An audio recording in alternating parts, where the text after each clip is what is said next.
It's time for RealAg Radio on Rural Radio Channel 147 on Sirius XM.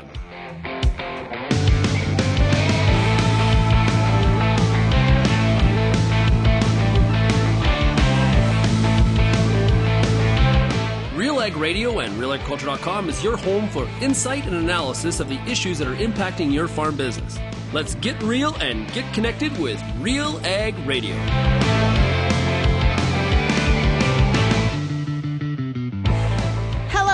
And welcome to RealAg Radio here on this Tuesday, June 11th. I am your host for the day, Lindsay Smith, and I'm going to start with a very happy birthday going out to my youngest, Charlie Bev. She is 7 years old today, and oh my gosh, she tried to wake up at 5:30 in the morning to start the celebrations. I managed to convince her to get back to bed. But I got to tell you, this is the golden age of things like Christmas and Easter and birthdays. I swear between like 5 and 10, it is just wonder and joy, and I absolutely love it. So we are having a great day, and we'll celebrate her tonight with some cake and some presents. And yes, so happy birthday to Charlie Bev. Okay, I've got a absolutely jam-packed show for you here today. There's a whole bunch of things going on that we absolutely have to talk about, so get ready. We are going to talk later on the show about the capital gains tax changes potentially happening. What is happening with these capital gains tax changes? We've got Kyle Larkin with Grain Growers of Canada and Kelvin Hepner. We'll have that discussion later in the show. I'm on with Miles Imakar with the Canadian Angus Association. That association has got a chunk of money. They're teaming up with Holstein Canada to work on some genetic improvement tools. And I'm going to ask him about, this is a teaming up of the biggest beef association and, of course, the largest dairy breed association. And there's got to be some things going on there on, more beef cross to dairy and all those sorts of things. So we're going to ask Miles about that. But to kick it all off, I've got Greg Northey with Pulse Canada to talk about a recent op-ed that we've got, of course, at RealAgriculture.com. Go check it out. It's co-signed by the Canola Council, Pulse Canada, and Cereals Canada, really talking about how incredibly, incredibly important it is that Canada get a handle on the multiple labor challenges happening. We've got ports, we've got railways, we've got our border issues, CBSA potentially going on strike here, and it's all sort of coming to a head at once. What is the government's plan for it? So Greg will be here right after the break to talk about that. And then, of course, at the very end of the show, I was back in the host seat last night for the agronomist. I've got a clip for any of you who are in Ontario or in any of the areas with excessive rainfall, and that includes some of Western Canada as well. There are some big questions about feeding the corn crop, how much N has been lost, how do you protect what you put down. So I've got a clip on that from last night's show. All right, without further ado, let's get to a break, and I'll be back with Greg Northey from Pulse Canada right after this. Want a product that will give you nitrogen all season long? Then you want to try Envita. Envita gets directly into the cells of the plants, and it's easy to apply, foliar or in furrow. Envita provides the flexibility you need for your farm practices. Whether you want to reduce your nitrogen and maintain yield, or maintain your nitrogen and increase yield, Envita fits your farm. Envita SC formulation is OMRI registered. To learn more about Envita, visit azotic.com. That's AZOTIC.com. I get to spend every day talking to farmers in the ag industry through RealAgriculture.com and RealAg Radio. But nothing is more fun than speaking to an audience live and in person. If you're planning an ag event, book a Real Agriculture speaker to make it a successful and memorable experience. Email shaney@realagriculture.com and you can book myself or any other RealAg personality to speak at your event. Bring your audience all the fun, insight, and energy of Real Agriculture. Peter Johnson at Wheat Pete, RealAgriculture.com, and what an opportunity! Oh my gosh! You think you can't grow better wheat? You are absolutely wrong. We're going to show you how to strive for those record wheat yields that they get in the UK and in New Zealand. You can grow 150 bushel wheat. I'll show you how. Catch Wheat Pete's Word every Wednesday on RealAgriculture.com or download the podcast on iTunes or Spotify.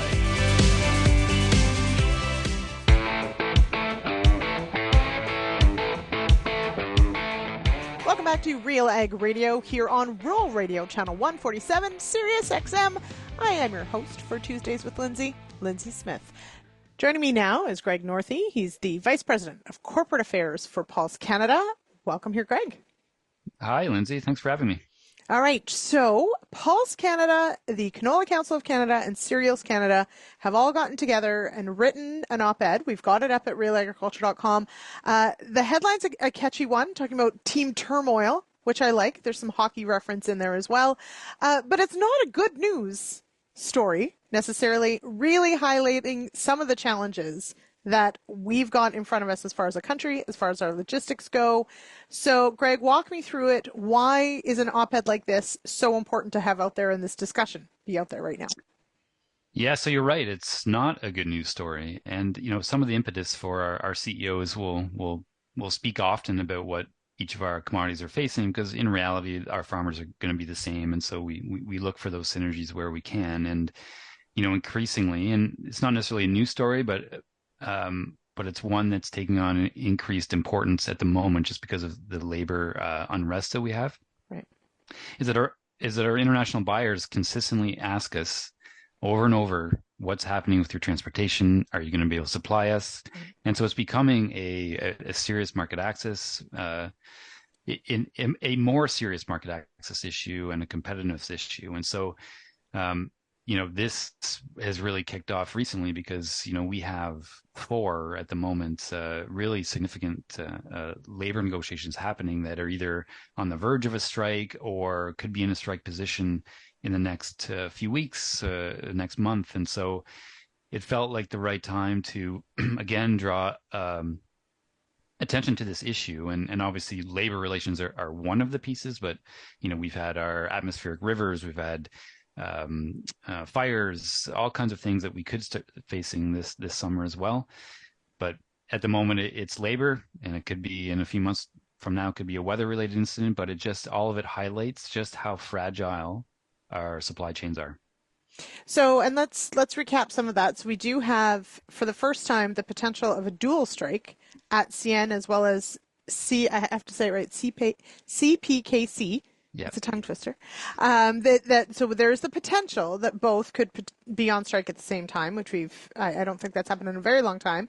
But that could happen, of course, in the middle of the shipping season, potentially. And now we've also got CBSA in a strike position. What other labor issues are you watching right now? Yeah, so those two are very significant. We've also have longshore ship and dock foreman in the Port of Vancouver, who one unit is in a strike position, but they are also in negotiations, and at the moment, the union is now voting on the latest employer offer, and so the vote's due this week, and so if that goes, hopefully that would resolve that one. I mean, ideally that would be the case, but if it doesn't, then we could have that unit in strike position, and effectively that would shut down the container terminals in Vancouver, which is significant. And on the other side of Canada, in Montreal, also the workers in the container terminals there are also in negotiations. That was slightly delayed because there was a decision from the Canadian Industrial Relations Board on essential service to essentially designate them as essential service. That was rejected, which I think foreshadows potentially what we could see on the rail side. So those negotiations are ongoing. They're not in a strike position, but they could be depending on a vote that they may decide to have. So four of them are ongoing, affecting either our ports, our border, or our railways. Now, and unlike something, let's say, like an atmospheric river or, huge wildfires or a very cold week in December or January, which, we know can have significant impacts on our logistics, those are, of course, forces of nature that, realistically we have to react to. Labor issues, infrastructure issues, these are things that we as people, as governments, as organizations can have an impact on. So what would you like to see our government be doing proactively, potentially, to try and keep our system rolling smoothly and try to get ahead of some of these labor disputes? Yeah, and you're exactly right, and that's why the op-ed was really focused on team turmoil, and that when it comes to labor relations, the government has a large role to play. They set the framework by which the two sides will negotiate, and they set the mediation, and so while the two sides will use those pieces, we really have to start to look at whether there needs to be some changes potentially in how those are addressed, and obviously the focus is on coming to a negotiated outcome. And in this case, it's both the union and the employer that have to come to the table in good faith. And a lot of the time, we don't necessarily, or at least the perception is because there's so much strife that there seems to be a lot more, there's less ability for the two sides to come together. And so the government has a lot to bring to bear on that process, whether it's, directly intervening or whether it's being there and making sure that they're offering the mediated negotiations as much as they can. So, it's to some extent, it really is government letting both sides know of the impact that this can have. Obviously agriculture impacts us a great deal, but this is a whole Canada-wide economy issue, right? And so it's a bigger issue. And so, government needs to be there, and we're really trying to draw attention to that, where the more that producers more are speaking to their MPs, really raising this issue that labor is an own goal when we fail on negotiations, and that government needs to be there. MPs need to be stepping up and need to be thinking about how government can take a more proactive role in that. And that's the focus. You're right, in that when it comes to a weather thing, ideally that's when we really show good teamwork and that everyone in the supply chain is working together to try and resolve those issues. And to some extent, I think in the past we've shown that, but this is one that it's just particularly frustrating for everybody because labor relations don't necessarily have to be this bad, but we really are at a difficult moment. So you mentioned, off the top that discussion certainly, with our international customers as to the reliability of the products that they want, being able to get to their shores when they need them. How significant is that concern for different customers? It's very significant. It comes up pretty much, it's tough to say all the time, but incredibly consistently, especially in markets where we face competition, in that people really like Canadian product, but it's one thing to like it. If they are not going to get it reliably, then they look elsewhere. And so, from the pulse perspective, Australia is really expanding their particularly their lentil acres, and they're becoming extremely competitive in our key markets. And so we have to up our game. And if one of the things that is preventing us from being competitive is as basic as our supply chains not being able to get to them, it's a problem. And so we view it, we see it all the time. I know the cereal side see it. I know canola sees it all the time from their key markets. Like, what's going to happen this year with your supply chain? Are you going to be able to supply us? Because they want to plan ahead as well, right? And Right. People need a reliable supply, whether it's for their processing plants or what have you. And so it comes up all the time, and it's something our CEOs are very seized with because they hear it so often. Mm-hmm.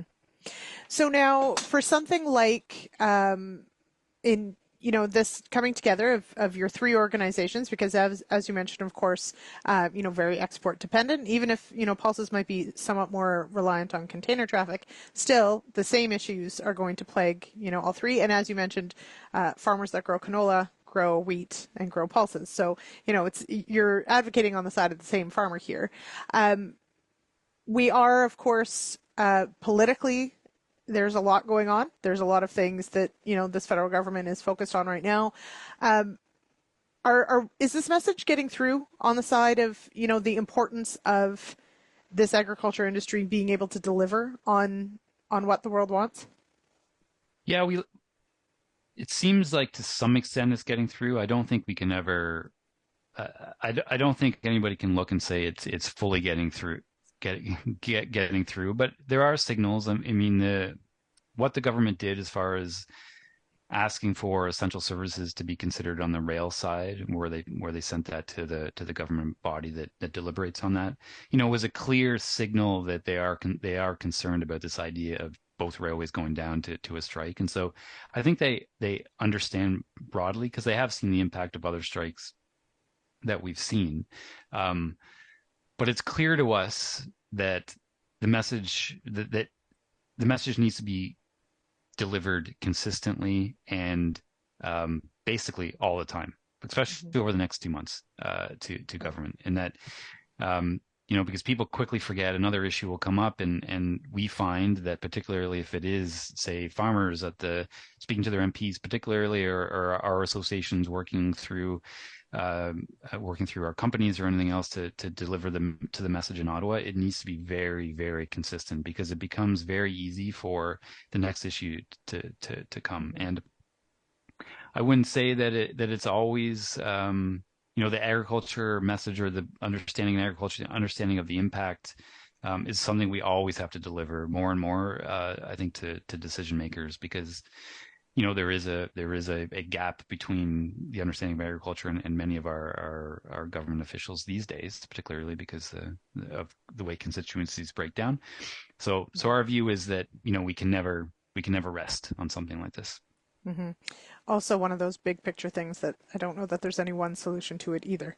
So rather absolutely complicated. Not. No, it's extremely especially with labor. It's extremely complicated. There's two sides to this, right? And so there's things we're not privy to on the various games that both sides are playing with each other. But the reality is that we're the ones that are impacted by those games, and so we need to speak up about it. Mm-hmm. Absolutely. All right, Greg, thank you so much for joining me here on Real Agriculture. I do appreciate it. Thanks, Lindsay. Really appreciate your time. It's time to take a quick break, and I will be back talking with the Canadian Angus Association, who's just received $1.6 million, just a little bit more than, to work on some selection traits, genetic selection traits, in conjunction with the dairy industry. What's this about? Stick around. I'll be back right after this.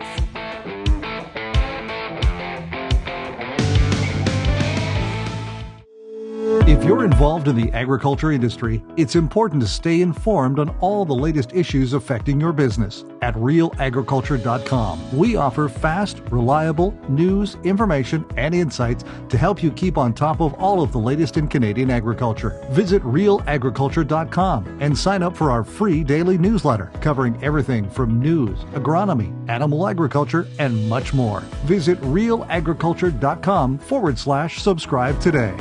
Canola is more than just a pretty face in the prairie landscape. It's a big business, both here and around the world, that requires you to be informed and up to date on everything it takes to grow a successful crop. The Canola School on RealAgriculture.com has an expert library of video resources covering markets, agronomy, and more to help you grow a healthy and profitable canola crop. Visit canolaschool.com today. Brought to you by BASF Canada and Invigor Hybrid Canola.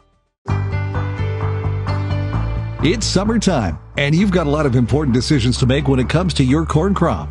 Let the Corn School on RealAgriculture.com help guide you through those big decisions with input from leading experts in the field. If it's spray timing, disease identification, or any other field issue, the Corn School's got you covered. The Corn School on RealAgriculture.com, brought to you by BASF and Pride Seeds.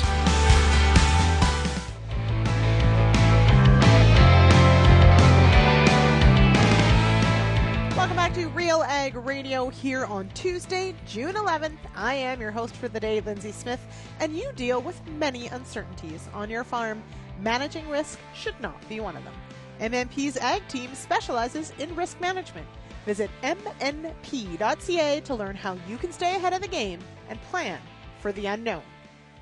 All right, joining me now is Miles Imikar. He's the CEO of the Canadian Angus Association based near Calgary. Welcome here, Miles. Thank you, Lindsay. Pleasure to be on. All right. So late last week, some exciting news, of course, came through for your organization. Just over $1.6 million for an exciting new project that's going to be looking at genetic evaluation tools and improvements for beef and dairy. And that's part of the reason why we're talking today. But tell me a bit about this project and this exciting news. Yeah, no, I think it's probably easy to start, where we came from and how we got there. And I think we're in an industry where we're always looking at how do we evolve and how do we do things more efficiently and more effectively for our membership. And I guess it started a few years ago when we started some collaboration with Holstein Canada, partly because we're just probably had the same goals and visions. We're obviously in a different sector of the industry, and we're here to provide services and tools for our Angus members here, and vice versa. They're obviously providing similar tools for their dairy producers. Our goals and visions of the associations may be a little bit differently, but what we're trying to accomplish probably is somewhat similar on that side of it there. And so sometimes, even though we may have different outcomes, we felt that, maybe the vehicle that got us there could be the same one on that side of it there. And so we always look for, associations and industry partners that, we can bounce ideas off and be collaborative with. And we are obviously similar sized organizations that had had a kind of similar space in our segments of the industry. And we, it just started a great path of collaboration and discussion and brainstorming. And when you start brainstorming, there's obviously some unique ideas that come out of that. And this is probably one of those opportunities that we felt that we could work together on, even though we all have different goals and visions of this project and what we're going to accomplish from it. We felt that there was an opportunity for us to at least collaborate on a number of different areas that crossed over. So now, realistically, if we think about it, Holstein Canada, I mean, obviously Holstein's I think it's 98 and change % of the dairy herd in Canada. So obviously, yes, the largest organization. The Canadian Angus Association, obviously representing on the beef side, a very healthy portion of the beef herd here in Canada. So you're right. I mean, makes sense from the genetic evaluation point to have your two groups are sort of representative of these industries. For this project, it's 1.6 million. Where will some of this money go? What sort of evaluation tools or things might we see being explored with this project? There's a number of different deliverables out of this project there. So, there's a whole list of things that, we're trying to accomplish there. So I think one of the things we're starting to look at is, what can we learn from each other? So there's a lot of great things that, the Holstein world has done within the classifier and the use of classifiers to evaluate subjective traits, and something that we kind of dipped our toe into here just in recent years. But it's been a challenge for us on the Canadian Angus side when we get subjective traits and having members do that. And so we kind of explored with them a little bit about, sometimes in some areas of potential shared services, to just learning how they, ran some of the field services, to a variety of different areas on that side of it there. But I think as we evolve, our goals, and I can't speak for them in terms of what they're going to accomplish out of this, is we obviously want to be able to develop some of these tools, but we have to do it in a manner that allows us to, be able to engage with our membership in terms of things that they can do. And I don't think, the classifier system at this stage is going to be that system that we're going to be able to deploy fully.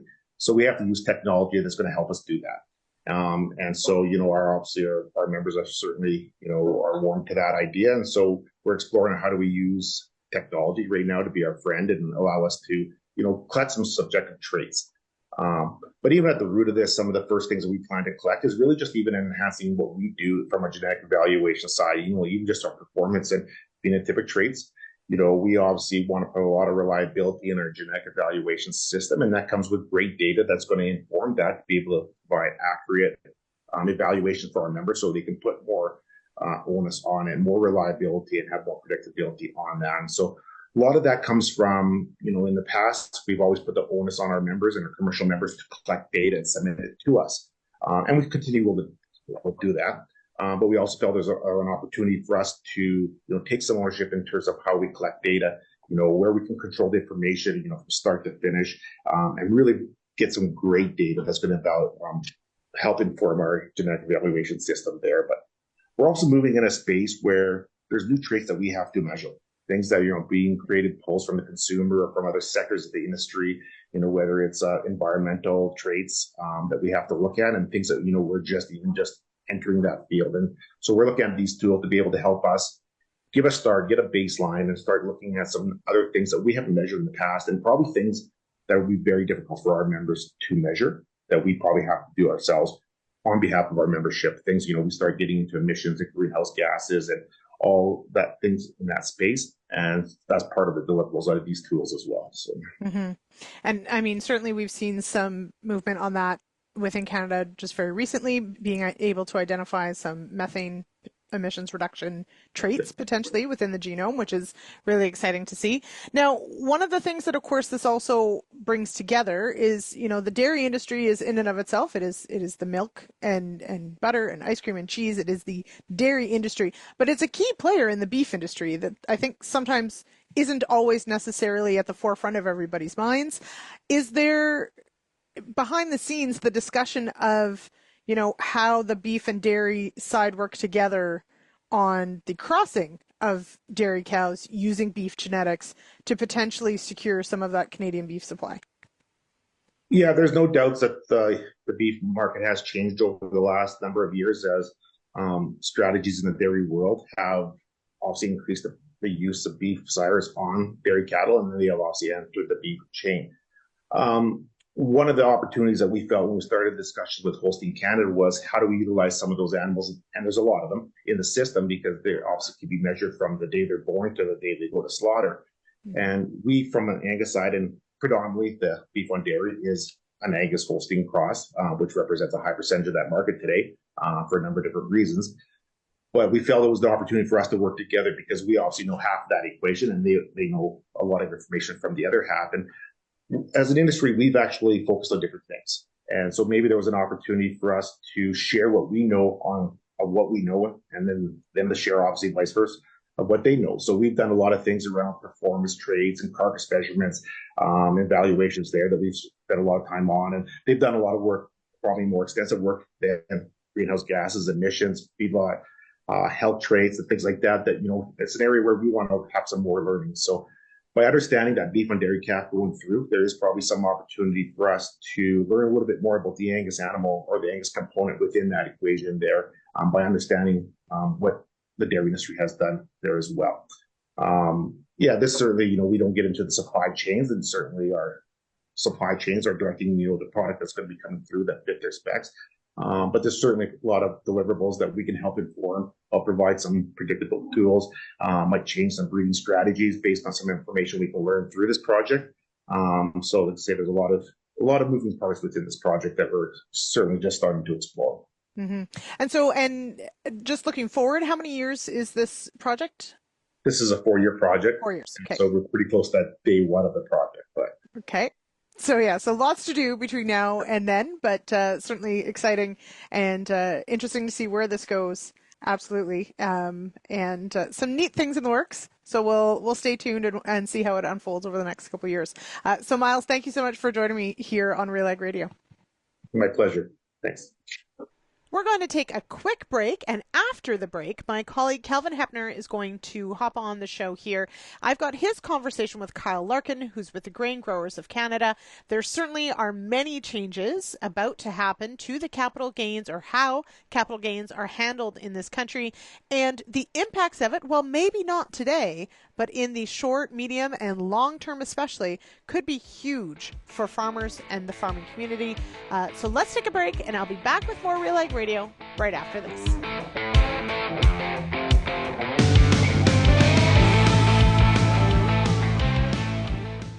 If you only listen to RealAg Radio, you only get half the picture. For greater insight into the issues that affect farming, tune in to RealAgriculture.com. Crops, livestock, machinery, farm management, and the markets, even food and travel. Real Agriculture Online digs deeper into the topics that affect the way you work and live. So get connected today. Read, watch, and listen to the people who know at RealAgriculture.com. Choose Viatude fungicide and unleash best-in-class sclerotinia protection in canola and premium protection against white mold in soybeans. Viatude contains a powerful premix of Onmira Active and prothioconazole. This unique combo delivers high-performance disease control, crop safety, mix compatibility, resistance management, and advanced mobility for excellent coverage and superior plant protection. Choose Viatude fungicide for stronger, more vigorous crops.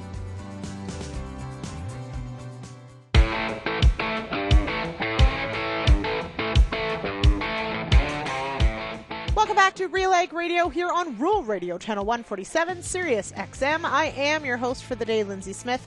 We hop now, though, to my colleague Calvin Hepner's conversation with Kyle Larkin. We are talking capital gains tax and what changes mean for the farm business.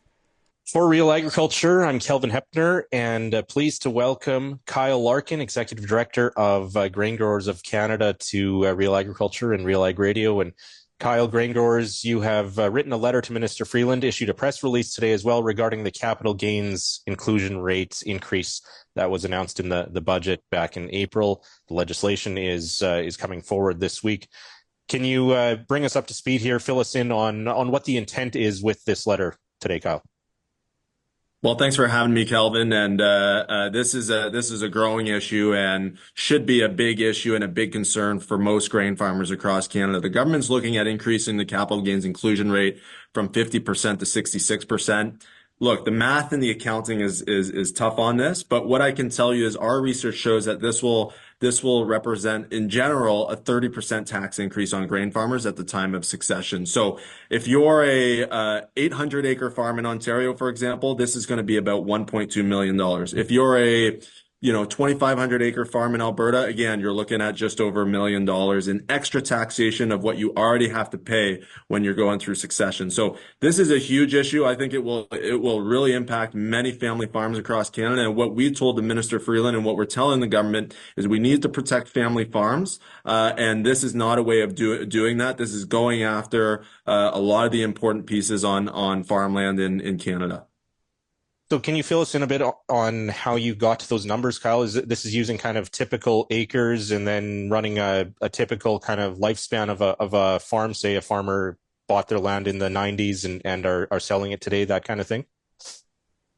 Well, that's one of the challenges, right, Kelvin, is every farm in Canada has a different structure. Some have, a certain number of shareholders, some are sole proprietorships. Most grain farms, though, are incorporated. So we were able to start with that, and then we built some farm profiles off of that. So in the research we released this morning, we have an example 2,500-acre farm in Alberta. We have an example 4,000-acre farm in Saskatchewan, et cetera, and we built the numbers off of that as if the entire land was sold today, and it was previously bought in 1996. The challenge with the data is Farm Credit Canada only provides per acre costing up to 1996. So that's what we were able to go back to. I mean, if you bought a farm last year and sold it this year, obviously, your capital gains, your increase in tax isn't going to be 30%. But for most farmers who have bought their farms in, the 2000s or the 90s or the 80s, and, if you go even further back, your tax bill, I can guarantee you, is going to be larger than that. For most of them, and in general, we're looking at a 30% tax increase here, because of this capital gains tax increase.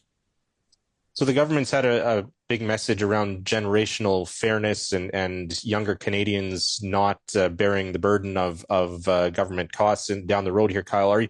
Are you concerned that there's a bit of a contrary effect or outcome as a result of this policy, where this increased cost is going to be passed on to younger farmers who are usually the buyers in these situations?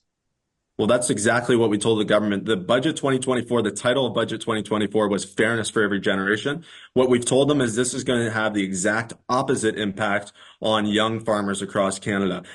Let's be clear. Young farmers in Canada are already facing a pretty significant financial burden only because of the valuation of land. Again, Farm Credit Canada found that last year alone, farmland value went up 11.5%. So they're already facing a hurdle of millions of dollars in that succession planning to take over their father's or their mother's farm. So that's number one. Number two, though, is this capital gains tax increase is going to just move the goalpost for a lot of these young farmers. It's going to increase that cost by millions of dollars and just make it harder for them to take over. So for us, it's a question of more intergenerational unfairness and goes against exactly what Budget 2024 was trying to say. The other piece too I want to highlight, though, on the flip side, for those aging farmers and those that will be retiring over the next few decades, this directly targets their retirement planning. For most farmers, they don't have a pension, they don't have an RSP matching program like many other Canadians. Their land and their assets is their retirement plan. So when they're retiring, that is the funds that they're going to be able to live off of for the next 20, 30, 40 years. This capital gains inclusion rate change targets that directly, and will take millions of dollars away from that retirement plan as well. What I'd like to point out is for many seniors in Canada, their primary residence is their retirement plan. If you live somewhere in urban suburban Calgary or urban suburban Toronto, And let's say you bought a house, I don't know, 30 years ago for $200,000. Today, that house might be worth over $2 million. Your primary residence is exempt for capital gains. You take those millions of dollars, that's your retirement plan. Unfortunately for farmers, though, their primary residence, their 400 acres or their 4,000 acre or their 8,000 acre farm doesn't get that same exemption, and they're going to be taxed an extra millions of dollars because of these changes. So what would you like to see the government do here, Kyle, in terms of next steps or carve-outs or exemptions? What would you like to see, or what's grain growers' ask here? To protect the family farm, our ask to government is to respect what's already enshrined in law as it relates to intergenerational transfer. So when Bill C-208 was passed about 3 years ago, it's a private member's bill by MP Larry Maguire, a former grain farmer, it enshrined in law intergenerational transfers and made capital gains balance with if you were to sell to someone outside of the family. So what we're telling government is, if it's an intergenerational transfer, so if the father mother is selling to a son, daughter, niece, nephew, et cetera, it's already enshrined in law, they should be able to get the original 50% capital gains inclusion rate. So that means we'll be able to protect family farms, secure retirements, as well as support that next generation of young farmers, and again, preserve that family farm that is the backbone of Canada's agricultural sector. So there is precedent for defining that, or how would you, is that getting into the weeds then, when you have to create a loophole and meet certain definitions and create those definitions, that type of thing, or is there precedent for that under C208? Well, that's the thing. It's already defined in law. The CRA already has a definition of what's an intergenerational transfer. In Budget 2023, it was further defined. The challenge with the private members bill and how it came into be was there were loopholes, and that definition wasn't precise. But in Budget 2023, they made a precise definition of what an intergenerational transfer is. The CRA has already been acting on this for several years. So the government can take that definition, throw it on this capital gains inclusion rate change, and ensure that they can protect family farms across Canada, and ensure that they're really supporting that next generation of young farmers who are looking to take over. Okay. So in terms of the political path forward here, Kyle, they're introducing this as a separate piece of legislation from the omnibus budget bill. We saw on Monday, Minister Freeland introduced a Ways and Means motion. What are the next steps in terms of the process of if this capital gains inclusion rate increase is going to go forward? And do we know where all the political parties stand on this? Great question. And you look, today's June 11th. This afternoon, Minister Freeland is going to be tabling legislation as it relates to this capital tax increase. We have spoken with the minister's office. We've spoken with the government. We've shared with them our concerns. The challenge, and I think the unfortunate thing, is they haven't listened. They've been very clear to say the broad strokes we put together in Budget 2024 is what we're going forward with this legislation. So that's why we're getting loud now. We've put out our most recent research this morning. We've put out a press release this morning, and we also have a website coming soon where we'll be driving grain farmers and other farmers to send a letter to their local MP, as well as sign a petition that we're putting together with a member of Parliament in the House of Commons. So there's a lot more work to be done here, but I can tell you that the Conservatives are certainly aware and concerned about these tax changes and this tax increase and how it will impact family farms. So we've spoken with a lot of different political staffers and members of Parliament and senators. All the MPs and senators we've spoken to are highly concerned how this is going to impact grain farmers across Canada. And I will say that the Conservatives certainly have our back here and do not want to see this tax increase go through, and are very concerned with how it's going to impact the family farm. Okay. As it stands, though, it still takes effect June 25th, even if the legislation isn't passed. That's, I guess, just 2 weeks away from today. Well, that's the weird thing. So if the legislation is tabled in the House, then the CRA can automatically start acting on it as June 25th. So for a lot of grain farmers, that's within 2 weeks. I already know some, though, that have sold their farms. There's a farmer in Saskatchewan, for example, I know sold 8,000 acres within a month, including all of his equipment, because he didn't want to be taxed. He was going to get taxed over $2 million extra because of this tax increase. So we know that there's farmers out there that are looking at this. June 25th is coming around the corner. I think the good news is, though, that we have this campaign starting now where we're raising our voice against this tax increase. And the good thing is we have all summer long to be raising this. And we hope that when the government returns in September or October, that they backtrack this and they really respect and protect the family farm. Okay, so you don't expect the legislation to actually pass or go through the House of Commons before they rise for the summer break? No, I believe that House will likely rise next Wednesday. I mean, that's always a betting game, but I believe that the legislation is not going to be passed before then, which means, again, we'll have all summer long to raise this. Grain farmers will be loud. We will be loud on behalf of grain farmers, and hopeful that the government reverses course here. All right. Well, I know you're busy today, Kyle, with all sorts of other meetings. So thanks for taking the time to discuss this, and we'll definitely keep following as we continue to see the discussion around this capital gains increase unfold in Ottawa and across the country. Thank you, Kyle. Thanks, Calvin. Really appreciate it. All right. I am sure you have thoughts about this particular tax change, and we would love to hear your feedback. You can give us a call on that feedback line, 1-855-776-6147.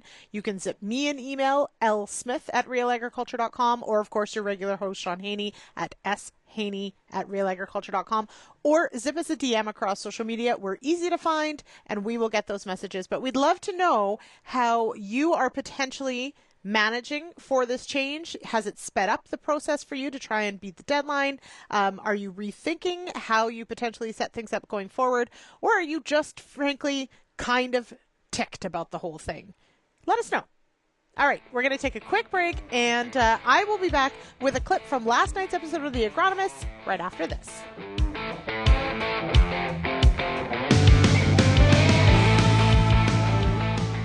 How's your seed quality? What should you treat with? What about herbicide carryover and environmental concerns? Spring is here, and you've got a lot of things to think about in regards to your pulse crop. The Pulse School on Real Agriculture has information and advice for all these questions and more to help you navigate this season. Brought to you by BASF. Pulse School episodes are available at pulseschool.com, realagriculture.com, or as a podcast on your favorite streaming service. Download the latest episode today. I'm Lindsay Smith from RealAgriculture.com. Join me Monday nights for The Agronomists, a 1-hour live and interactive show broadcast across YouTube, Facebook, and X. Monday nights at 8 p.m. Eastern, I host expert agronomists from all over the country to give you answers to some of the toughest agronomic questions. Join us live or catch the replay Tuesday morning. That's The Agronomists with me, Lindsay Smith, Monday nights live at 8 p.m. Eastern.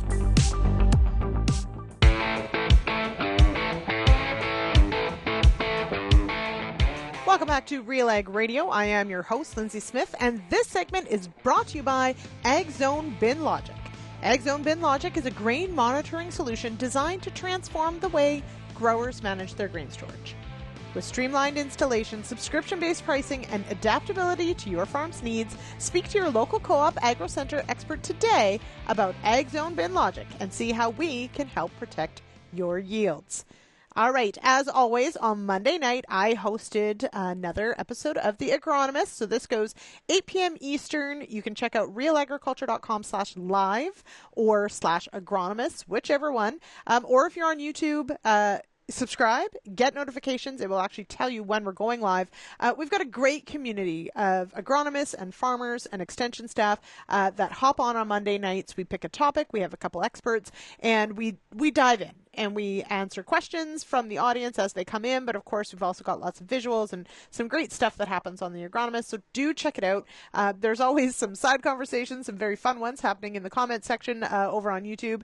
So please join in on that. But last night's show, we talked about feeding the corn crop, not just nitrogen, but that was most of the discussion. But one of the key questions, of course, this year with the challenging conditions in Ontario. We've got a corn crop that potentially in some areas isn't even out of the ground yet, if it's even in the ground, all the way up to we've got producers who have already put on top dress. So depending on where you were early in the season and what the rain did in your area, you may have been able to get in there and get that corn crop in. But we are seeing, as Colin Elgie shared last night, definitely seeing some challenges on the root development side of this corn crop. So we are seeing where, maybe the corn got smeared in. It is suffering right now with all the excessive rain. So here's a clip from last night's show. If you want to check out the whole thing, head on over to realagriculture.com/agronomist or head on over to YouTube. You can find it there as well. But here's a clip with Colin Algie and Dale Cowan from the Agronomists. We've had some really uniform fields up until about a week ago, and they become very ununiform because the nodal roots are trying to come out, and now the nodal roots are running into sidewall compaction. And we're getting those hatchet roots formed. And so what was once a beautiful looking field of corn is now got 5-leaf and 7-leaf corn all in the same row, 2 feet apart. And when you dig it up, there's just no roots on it. So my experience has been that as soon as the weather straightens up a little bit and we get back to reasonable moisture levels, those plants tend to recover a little bit, or the crop gets tall enough you don't notice all the short corn anymore. So right, harder to find. That's when farmers tell me the crop certainly has recovered, and I said it's because you don't see the short plants anymore. Yeah. But anyways, I just think it's not a time to panic. It's a time to be reasonable and to reach out to a trusted advisor, have someone else walk the field with you, do your stand counts, figure out how much nitrogen you got on already, and try to estimate some of that, how much of that's still around. There's some tools to do that with, and sometimes you just make the best decisions you possibly can at the time. And I'm always amazed at how much stress we can handle in this corn crop. And come the end of the season, that last 40 days of grain fill makes or breaks the crop, and we're a long way away from there yet. Now, Colin, this is definitely, as Dale's alluded to, the roots get into some not great conditions, maybe some sidewall compaction, maybe it's been far too wet, not enough oxygen, not enough ability to really grow and move the way it wants to. And we do get questions about, what can you do, or is there anything you can do sort of nutrient wise? Dale sort of alludes to letting the weather sort of sort itself out, but how do you field questions like that of, what could we do potentially in those situations where we just don't have great growing conditions for those roots? Yeah, and I think Dale kind of hit the nail on the head there that, we're starting to see a lot of different things going on in the crop. So we're starting to see some sulfur deficiency, some manganese, even things like phosphorus and potassium are starting to appear. And it's basically just that those roots haven't had much room to grow because we've had such wet conditions and they went into maybe less than ideal soils. So the biggest thing that we can possibly do is put a tarp over your field and keep that rain off it for a week or so. Right. Unfortunately, it's just a matter of Mother Nature that, we've got to kind of play along and hope we get some dry weather. If you're in a severe deficiency, a foliar fertilizer can help, but it's pretty important that you realize that they're not going to be a miracle worker by any means. That still the vast majority of the nutrients are trying to get into the plant via the roots. So we've got to hold on until we get that dry weather. Peter wants to know, do I protect my nitrogen if I'm on a nice silph loam like Warren Schneckenberger? And it's a 2-inch deep and well-closed slot. Dale, I'll start with you. Is it still worth it?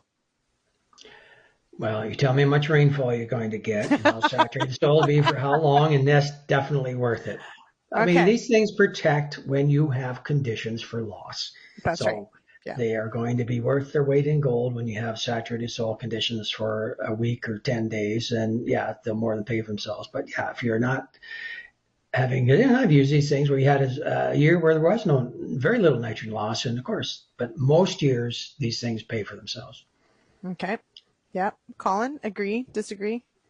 Yeah, and really the nitrification inhibitor is the one you're after there. If you're getting it 2 inches deep, and you can guarantee me you're getting it 2 inches deep, and you can guarantee me that slot's closed above it, then you're not really worried about the volatilization as much. So you maybe don't need the urease part of the inhibitor, but that nitrification inhibitor, like Dale says, tell me the rain and I'll tell you whether you should put it on or not. All right. So a few last things while we've still got a bit of time. There are a few other nutrients that we do need to talk about, of course, P and K for sure. But Dale, you did say that there potentially some magnesium deficiency showing up, induced because of high levels of potassium. Walk us through that. What are we looking for? Well, normally it's the lower leaves, so it's a mobile nutrient, so it's always the older leaves that show the deficiency. Nice, and when it's really classic, it's uniform stripes from the tip of the leaf all the way to the where the leaf attaches, uniformly spaced across the leaf. Zinc looks similar, except zinc doesn't go past the bend in the leaf. So it's quite striking, affects chlorophyll and nitrogen and photosynthesis, of course, and you usually get a purple coloration on the edge or in the base of the leaf. So that usually tells you it's magnesium. When soils have lots of moisture and lots of potassium, tends to be an antagonism for magnesium uptake at the roots. It could be that you simply have your soil test potassium way higher than your soil test magnesium, and you're inducing a potassium deficiency, especially on sandy ground. And we tend to see it more on livestock farms where you have lots of manure, which is high in K and low in magnesium. So we tend to see that there. But the sandy soils tend to be the worst. And sometimes just putting large amounts of potassium in a strip, sometimes if you're not paying attention to magnesium soil test, can induce a deficiency. So we saw some of that as well this year. But normally this is something I see quite often. And usually it affects crop maturity because magnesium affects phosphorus uptake in the corn as much as anything. So if you want to get more phosphorus in the corn plant, add magnesium. So it'll get the phosphorus uptake going much higher in a corn plant. So so we're seeing that quite prevalent in a lot of fields this year, I think, because of the moisture. Can I do anything about it? You can add magnesium. But do I need to, or is it one of those ones that if the weather straightens out, I'll be okay? It could be. Depends how severe it is. Sometimes it never recovers. Other times you're quite right. As the roots get down deeper in the profile, magnesium will get displaced off the exchange sites by high levels of potassium. So the subsoil will be higher in magnesium. So once the roots get down there, they could very well find what it needs and recover a bit. But it's the early season uptake that's kind of critical for yield. So there you have it. Head on out there. Go look for some sickly corn. No, we want you to find delightfully happy growing crops this time of year. We don't always get that though. So let's hope Mother Nature straightens out a little bit. So wherever you are, if it is raining, I hope it stops. And if it's not raining, I hope it starts. Let's see how that goes. That about does it for today's show of Real Ag Radio. I have been your host, Lindsay Smith. I continue to be Lindsay Smith, but I won't be your host for the rest of the week. Sean, of course, will be back in the host chair tomorrow. I will, though, be on the issues panel on Friday. I'm very much looking forward to that after missing 2 weeks. So the first week, of course, I was on holidays, which was lovely. Thank you for all of you who asked how it went. It's holidays, but it was holidays to help with lambing, so it wasn't terribly restful. But it was lovely to have a week to focus on the farm. And then, of course, last week we had our sponsor show on Friday. I was also incredibly ill. So for any of you who tried to get a hold of me, I apologize. And I will tell you this much. I really appreciate my health. And I know it seems cliche to say don't take it for granted, all of those things. But friends, I was knocked down for at least 3 to 4 days of honestly not being able to get up and function.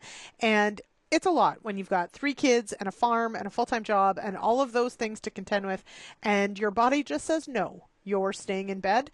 It really was a reminder as to how much you have to lean on other people to get things done and just how important being well and being healthy is. So this is your reminder to take your vitamins, drink your water, and get some rest. Okay, everybody?